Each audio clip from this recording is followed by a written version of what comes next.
Where's your video? Or was it just audio? Just audio. Just audio, and you make stuff and up. then I put the... When you tell me that at the start, you clown. What difference would it make? Well, it doesn't matter where you do it. You can do it in the toilet, except it would echo. Oh, yeah.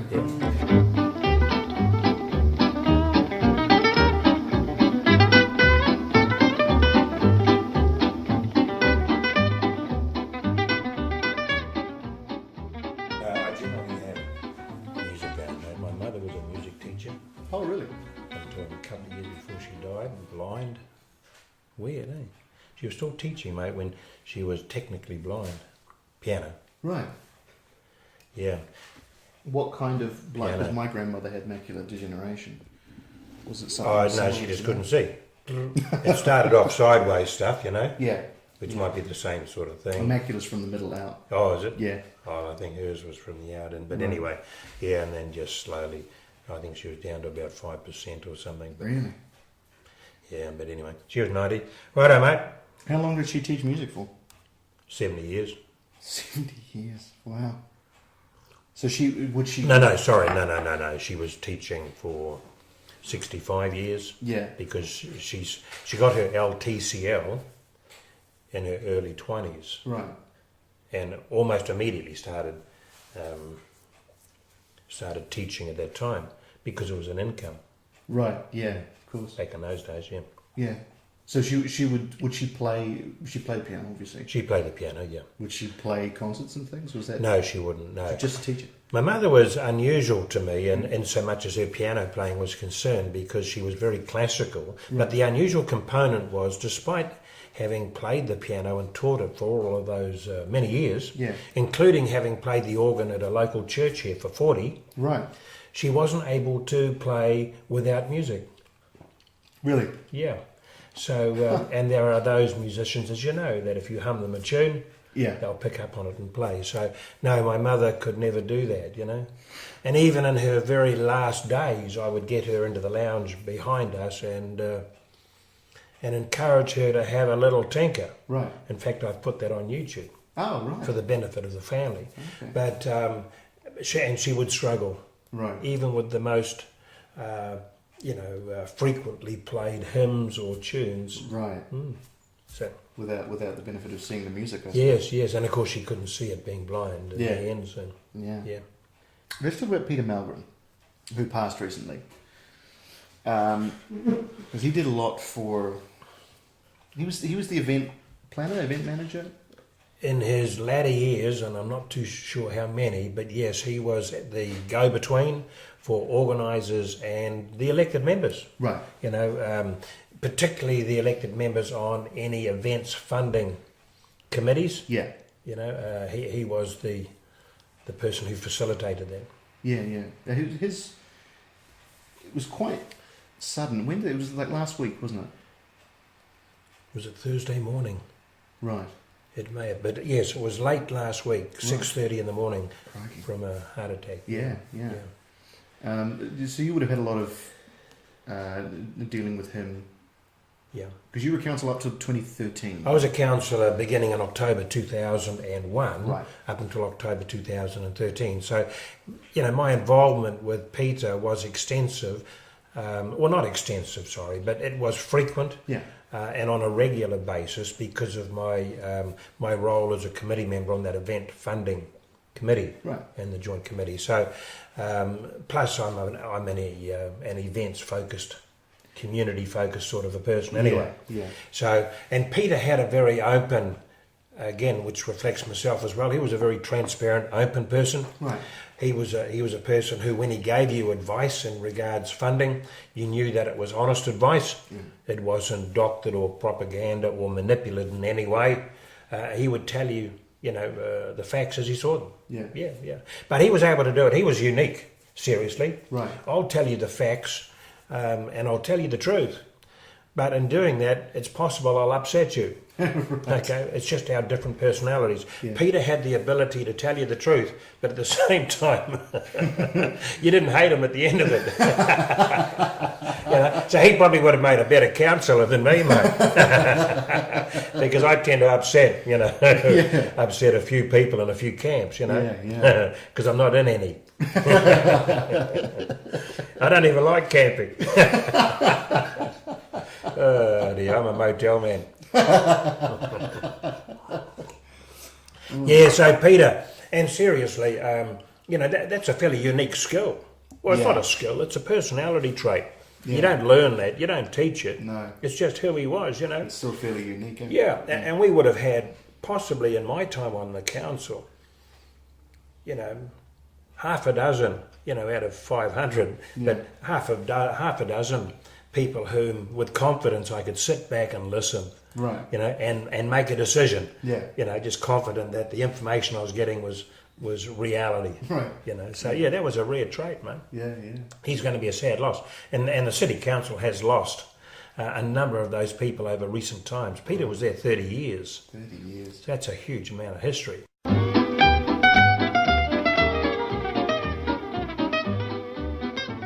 Yeah, look, I didn't, when you raised the question, I don't specifically have ties to Anzac in the sense that I don't have a loved one, a relative buried there. Right. My grandfather, certainly participated in the First World War. Yeah. And when you talk about Anzac, for me personally, it sort of, it lights a spark in me because it reflects, I'm about democracy, okay? Right. And very big at the moment is, the topic of New Zealand changing its flag potentially and so on, and the fact that so many people in our past, they made all of these sacrifices, which they certainly did. Yeah. Many of them, it wasn't voluntary, but they made it regardless. Right, yeah. They were sent. But that's not the point. Their contribution, their sacrifice, the impact on them, many of them passed away, many were wounded, maimed, and of course there's the associated costs with families who were denied their family members. Yeah. They made a huge sacrifice, and for me personally, I enjoy a lifestyle today as a result of that commitment and of that sacrifice. Right. So when I hear the debate about the flag and that perhaps my grandfather, fought under that flag, it's an argument that doesn't really wash for me, because it's long been a frustration of mine, I guess, that as Kiwis we're not particularly patriotic.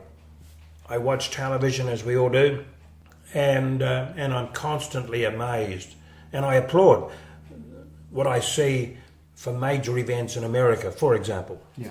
Even in Australia, perhaps more patriotic. Right. And I love the fact I used to have a flag at my former home.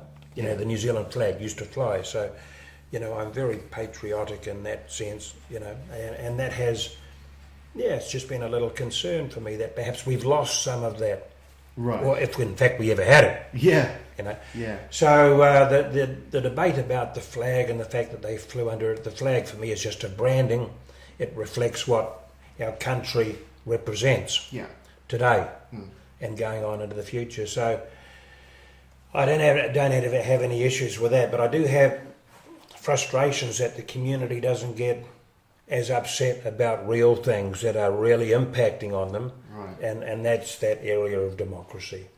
But from a politician's point of view, or in my case, a digger operator, bus driver, come politician, I do get frustrated because democracy doesn't sell when it comes to being elected. Right. People like the big issues and the tangibles and how am I going to benefit, and to be able to tell somebody, look, vote for me and you'll have the benefit of a voice in the council is a bit ho-hum. Well, all they want is a new rugby stadium. They don't give a hoot about the voice, hey? Yeah, so coming back to your Anzac, very important to me, insofar as the sacrifice is concerned. But I've got a bit of an issue with how we tend to idolise and memorialise a lot of these significant and tragic events. So on one hand, we want to honour those who passed away and who fought for our country, but on the other hand, I don't really want to glorify war. Yeah. So, there's two sides to the story here, and as far as my grandchildren are concerned, do I really want to celebrate that occasion insofar as the actual, the warring side of it is concerned? I'm very anti-violence, mate.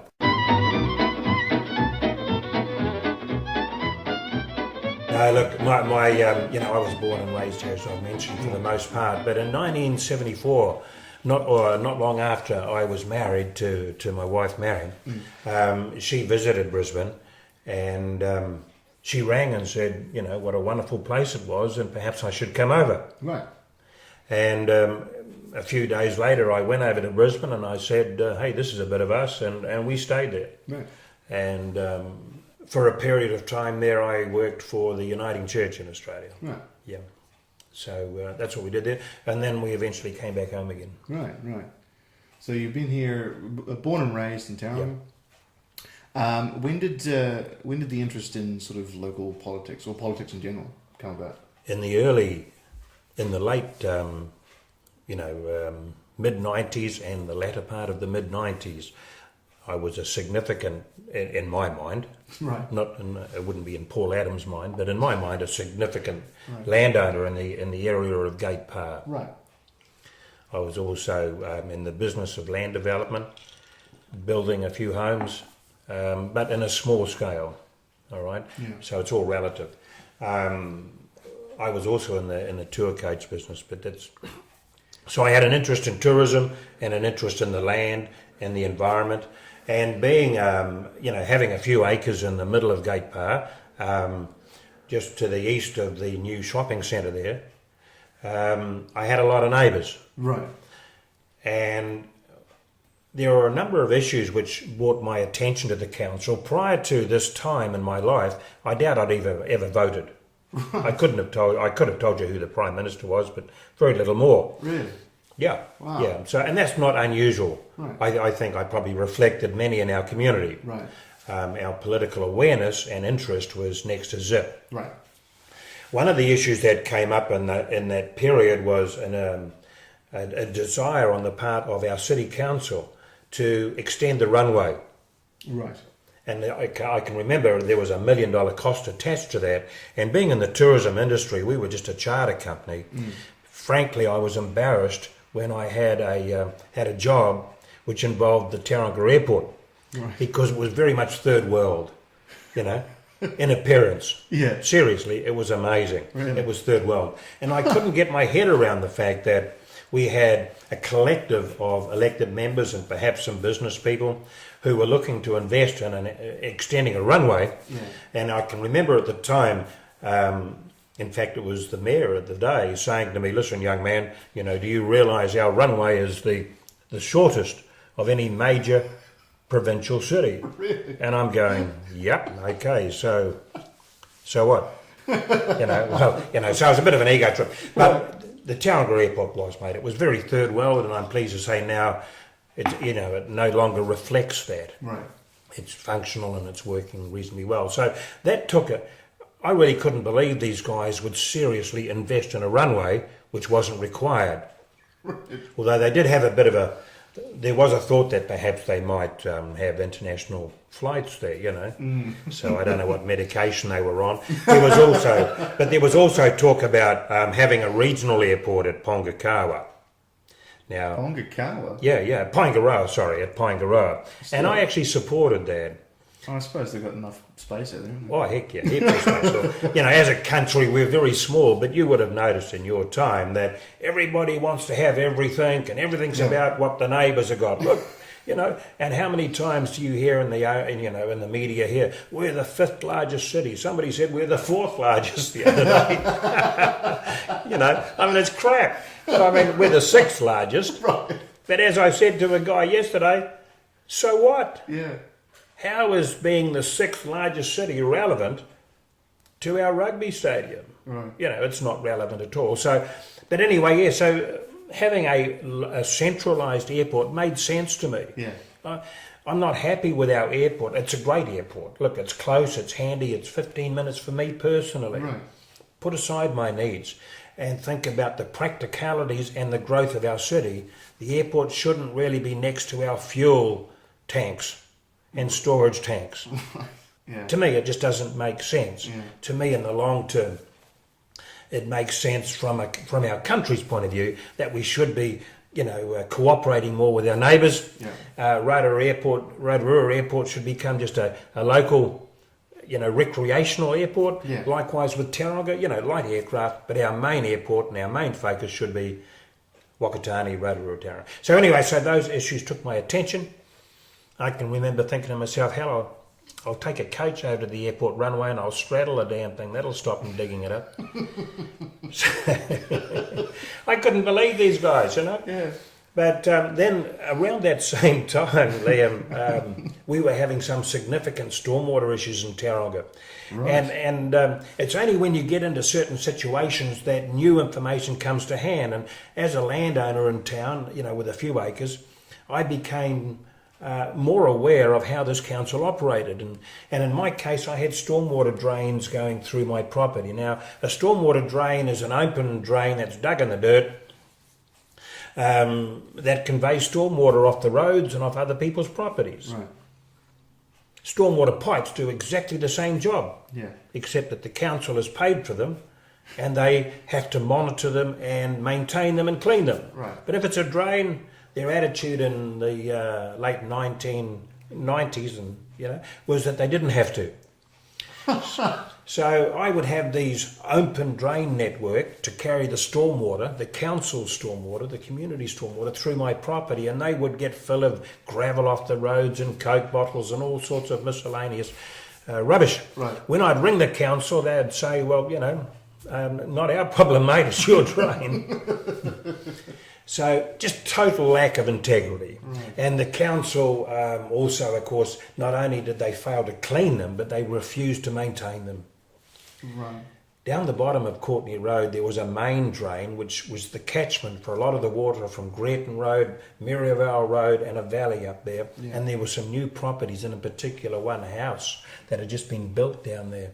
There was a major rain event, and half a metre or so of water went through that house. Shit. Totally. Shit.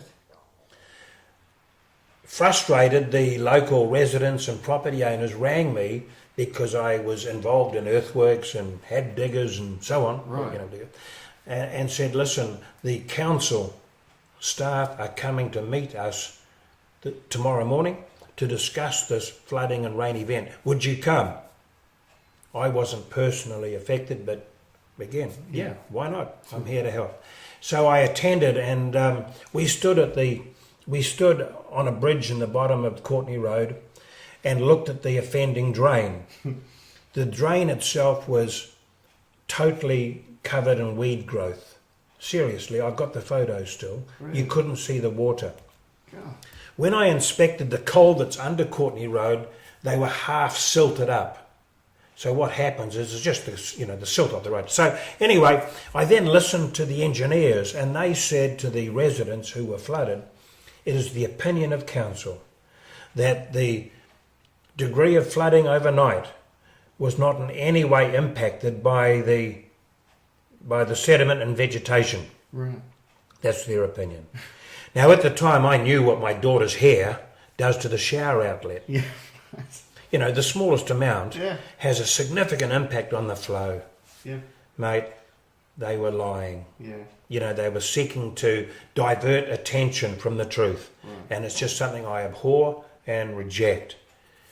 After they left, I said to the guys, listen, we're not going to get anywhere with this lot, because they're just refusing to accept responsibility or any obligation. Mm.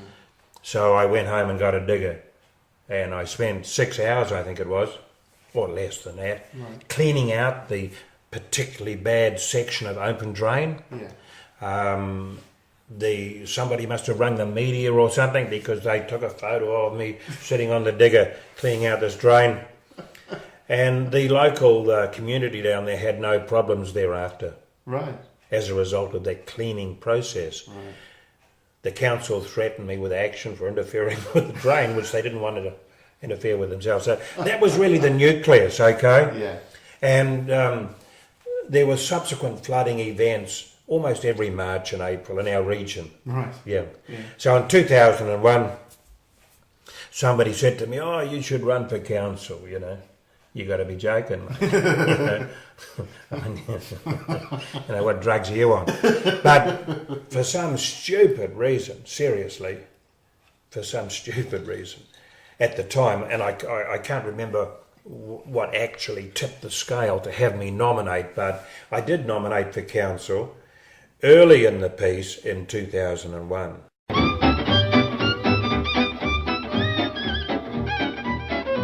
While you're having a drink, I'm going to get this. Not the most comfortable stool, I have to Oh, I'm tell sorry. you. Do you want a wooden one? I will. I'll grab it because God damn. Yeah. Oh, thank you.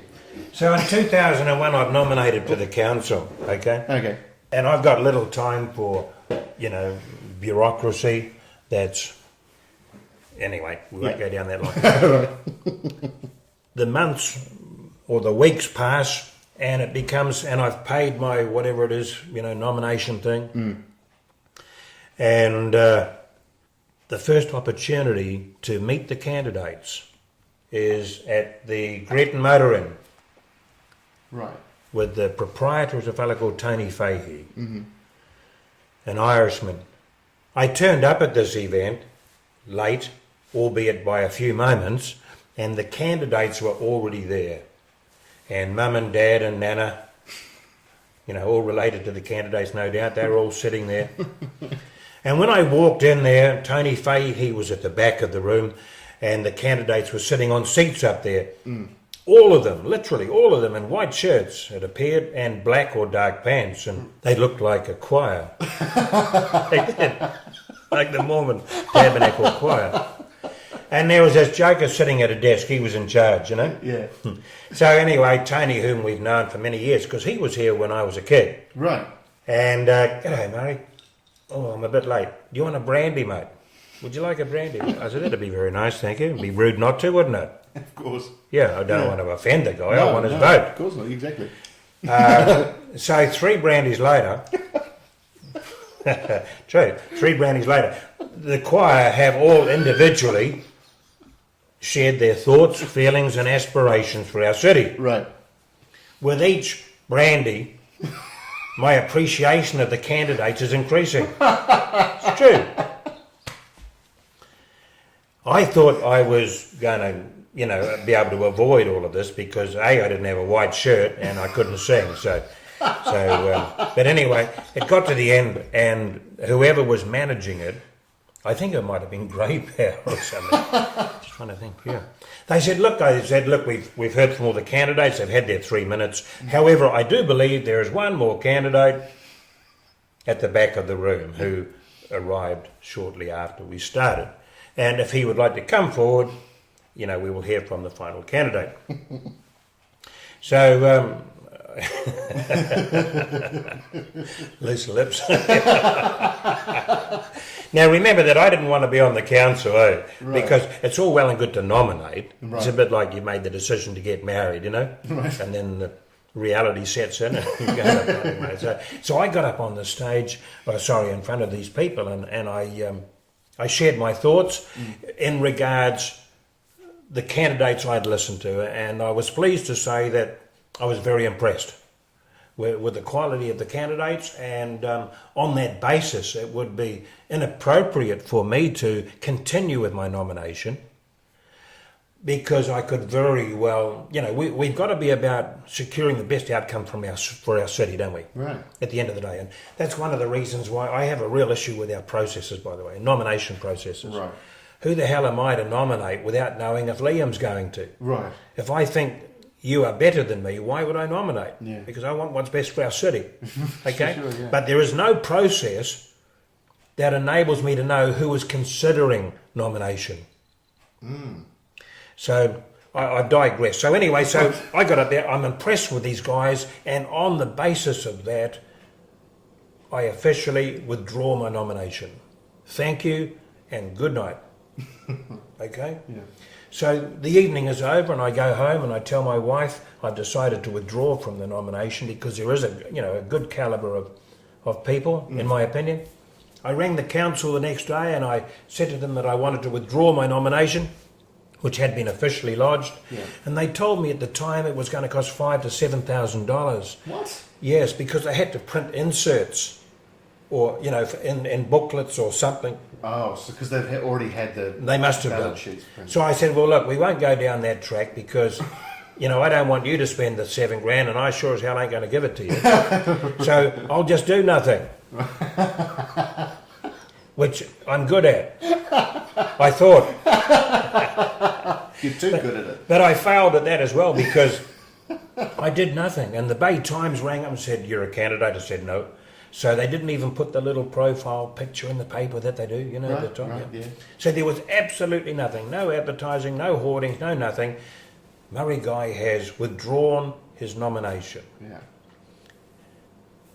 October the 3rd comes, 2001, and I had just bought a new saloon car Yeah. to compete at Bay Park Speedway. It was the very first practice day. So picture this. Yeah. I don't know how old was I in 2001? I'm 61 now, so might be 62 actually. But anyway, I was still of an age, where I was, irresponsible and offensive, Right. and where adrenaline tended to take over with the help of a beer. So I'm in my back paddock, and we had a few acres, as you know. In the middle of Courtney, I got my new race car. I've had a couple of beers. We've got a few mates, and we're heading for Bay Park. It's the opening of a brand new venue. Right. The dogs are barking. The dust is swirling. We're having a good old time. Yeah. And my phone rang, and she said, "It's Alice here from the City Council." And I said, "Listen, Alice, this is not a good time. If the dog has bitten somebody, if somebody's complained about the dust or the noise, ring me Monday, because I'm off to Speedway." Okay? And she said, "Nothing like that, Mr. Guy." She said, "You've been elected onto the council." I said, "Alice, which part of this don't you understand? I did not run. I did not campaign. I withdrew my nomination." She said, No, you've been voted onto the council." I said, "No, Alice." She said, "1 minute, Mr. Guy." She said, "I will go and check with my supervisor." True. I don't know who Alice was. I'd love to meet her. And anyway, she came back and she said, "No, look, I'm sorry. I appreciate you may not have campaigned, but, you should have twinked your name out of all the forms because you're nominated." So, yeah, of course, by the time I got to Speedway that night, the word was out.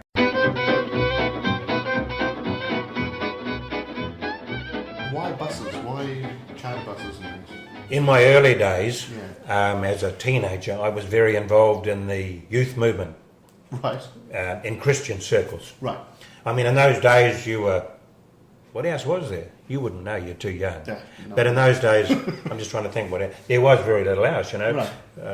But I was very involved in a leadership capacity and organising capacity. Yeah. And we would take groups of young people down to the snow and so on. So in an effort to save money and make it more affordable, I ended up getting my bus licence at that very early age. Right. And I think I was assisted at the time with a company here called Black and White Buses, the old SB Bedfords. And so, at a very young age, I was in control of a bus with young people, and we'd take 5 buses sometimes down to the mountains and so on. So I had an involvement in buses, and my involvement in church circles continued for some years. Right. But I've always had a very strong community or people focus within that environment, Yeah. just as I do today. Right. So nothing's changed. Yeah. And how can we add value, whatever. So that went through on into Australia as well. But so that was my interest in buses.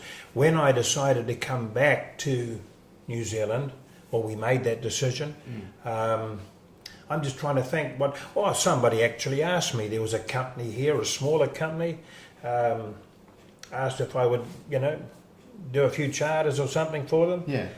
Which I agreed to do. So I did a bit of charter work for Bayline, and as it was called then, it's now Userbus. Right. But and then Bayline. Oh, that's right. I was actually, I was working for them for Bayline, Right. and they went belly up. Ah. They went bust. And then I worked for a company called Cozzy Coaches, which was a smaller company, Okay. not dissimilar to what I ended up with myself. And through that, I ended up purchasing my own coach and coaches, Yeah. and just developing no school runs, which is what the alternative companies had. Right. So purely my focus was straight charter. So Yeah. that was the background. I very much enjoy the coach work, mate. The coach work it embodies what a city council is supposed to be about. Right. You're looking at me as a bit bemused or No, just confused. in what way? Explain that. Because in the coach business, you are about responding to people's needs. Right. People will ring you and say, we would like to go somewhere. Yeah. And they will ask you, and so I would then tell them what that will cost and what the options are to get them there. Right. So from the very outset, I was responding to a need somebody has expressed to me. Yeah. Okay? Yeah. I then use my skills, my knowledge to respond and to provide them with options, which included the route, how long it would take, and the cost. I genuinely thought being a city councillor was that same principle or process. Right. I was hugely mistaken. Just seriously. And frankly, it really disappointed me. Yeah. And I look forward to getting back to that type of philosophy. Right. Because what happened was just the opposite. I would ring Liam and say, hey, listen, mate, I've got a bus and I'm going to take you somewhere. And you want to go, you know? And I would say, listen, I'm going to put on dancing girls and free food, you know, and all the Diet Coke, you know, you can drink. Right. And it's not going to cost you anything. How about that? Because I've done a business model and somebody else is going to pay. So you jump on my bus excited, huh? Yeah. But of course, during the journey, you start to wonder why you're not going where you thought you were going, you know. And then you wonder why the bus stops and you get asked for money. Well, it's because the business case failed and the route I'd taken had a bridge that was down and we weren't even going to go where you thought you were going anyway. So, and councils operate like that, you know. They do. Yeah. Trust me. I mean, you know, somebody wants a stadium on the domain. You know, it's going to, it's critical. The CBD, it's going to revitalise it. You know, and it's going to be wonderful. But don't worry because you know the city partners and all of these entrepreneurial people, they're going to contribute, and it won't cost the ratepayer anything. You know, I mean. Get your hand off it, eh? Fair go. I mean, we had the same thing with the art gallery, didn't we? Yeah. Trust us, our city, every city needs. We're the second largest city in New Zealand. You know? We're entitled. It's embarrassing we don't have an art gallery, isn't it? All I'm asking for, mate, is just a little hand up. Okay, just give me a few bucks, a hand up, and we'll all benefit. You know, the communities of Merivale and Buretta, they're going to feel enriched. And, you know, their lives are going to be awesome. Well, of course, you know, these people that lurk in the shadows wouldn't know the truth if it bit them on the head. It's not long before they're coming back to you and saying, well, actually the business model turned out to be a Lego and a lot of bits were missing. It's just like that, isn't it? Somebody stole the bits. Hell, it wasn't my fault. The box said, this is the model. So, like with the art gallery, here we are, however many years down the track, and it's costing us $1 million a year. Yeah. So with any of this infrastructure, rugby stadiums and what have you, you'll find that the advocates for those things, the champions for those things, they will only, like children, tell you the information they think is going to get the result they want. You know, because you and I both know that these things all cost. Yeah. And the real cost to a car or to a stadium or to an art gallery isn't often the initial cost. It's meeting the payments. Right. You know? Yeah. And that's what we're stuck with. So, yeah, I have real issues. How did we get onto that? That was driving buses. Wasn't it? That was all you, mate. Yeah, wasn't it? Yeah, so seriously, I'm just very much about communities, managing their communities. You know, do you want a museum in town? Yes, somebody says, but it's got to be in the CBD, you know. Yeah. In my time on council, it's had to be on a pier, you know, out in the harbour. Oh, God help us. Which sure as hell was going to end up like the Kestrel, you know, underwater. And then it went from there, it went to Cliff Road. That became the preferred location. Our most incredible, pristine piece of real estate in the city. Yeah. And they want to put a building on it, for God's sake, that doesn't have windows. It's true. A museum doesn't, you know, Yeah, wouldn't it? It's all about what's on the inside. Yeah. How you could stick it on your worst piece of real estate, you know, because it's all about what's on the inside. Anyway, so, you know, now it's gone back to the CBD, you know, Right. because it's going to do all these incredible things along with the Wharf Street Eatery, you know, and the plastic waka. God help us.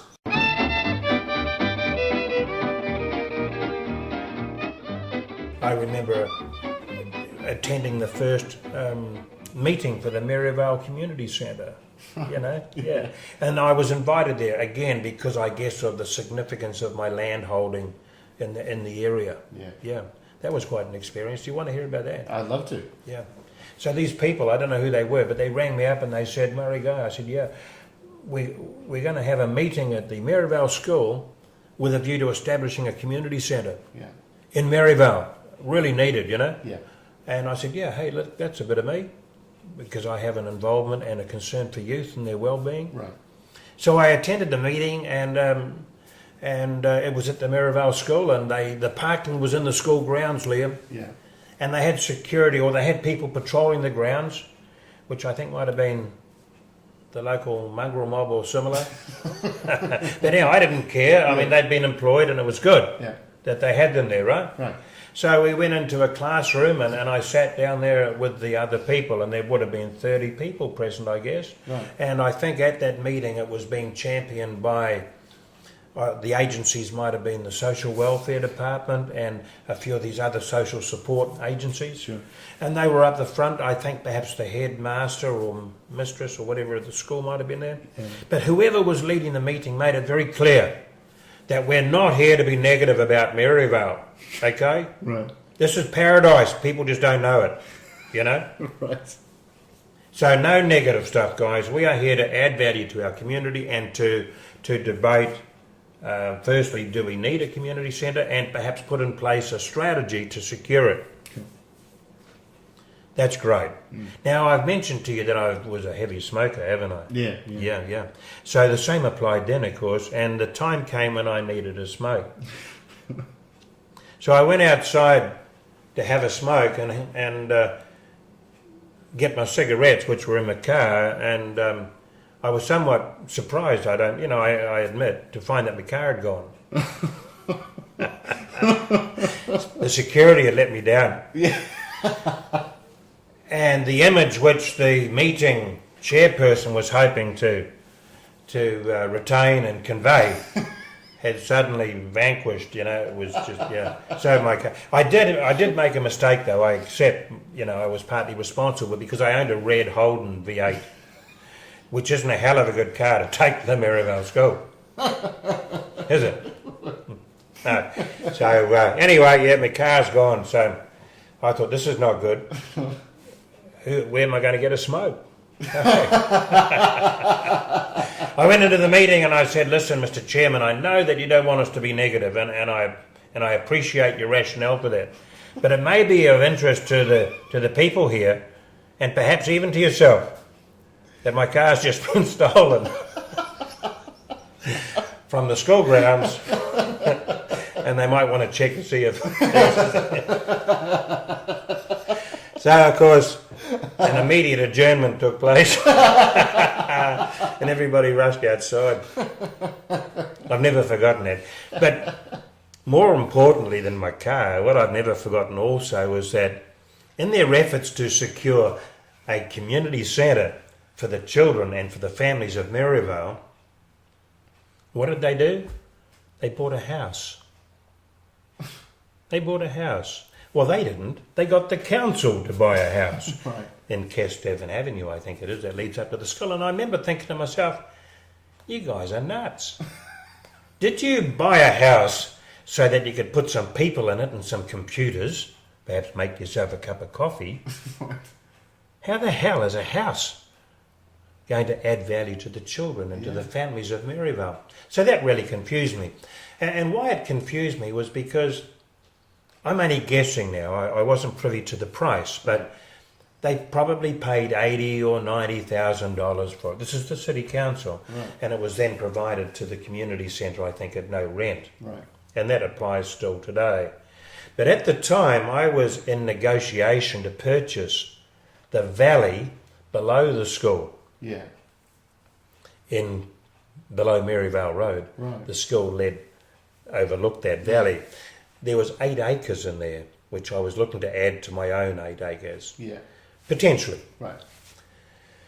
But I thought to myself, what a wonderful opportunity that valley represents, perhaps for the community, Yeah. to turn it into an outdoor education centre. Let's clear a space, find a little space on it. We'll put on a relocatable home or something, which in those days you could buy for 10 grand. Right. I know somebody with a digger, Yeah. What a great opportunity. It could be a real outdoor adventure park. Right. But yeah, so that was my frustration, and just identifies how I think a little bit, I guess. Right. I'm looking to get the best value for the buck. Yeah. Yeah. For sure. And today, of course, as you know, they still operate out of a house. The council has just acquired the land next door at huge expense, which was a church. Right. Yeah, but I don't think anything is happening with it, sadly. But yeah, so that's my involvement with the Merivale Community Centre when it first kicked off in the mid to late 90s, I guess. Right. Yeah. Don't take your red holding up there, buddy.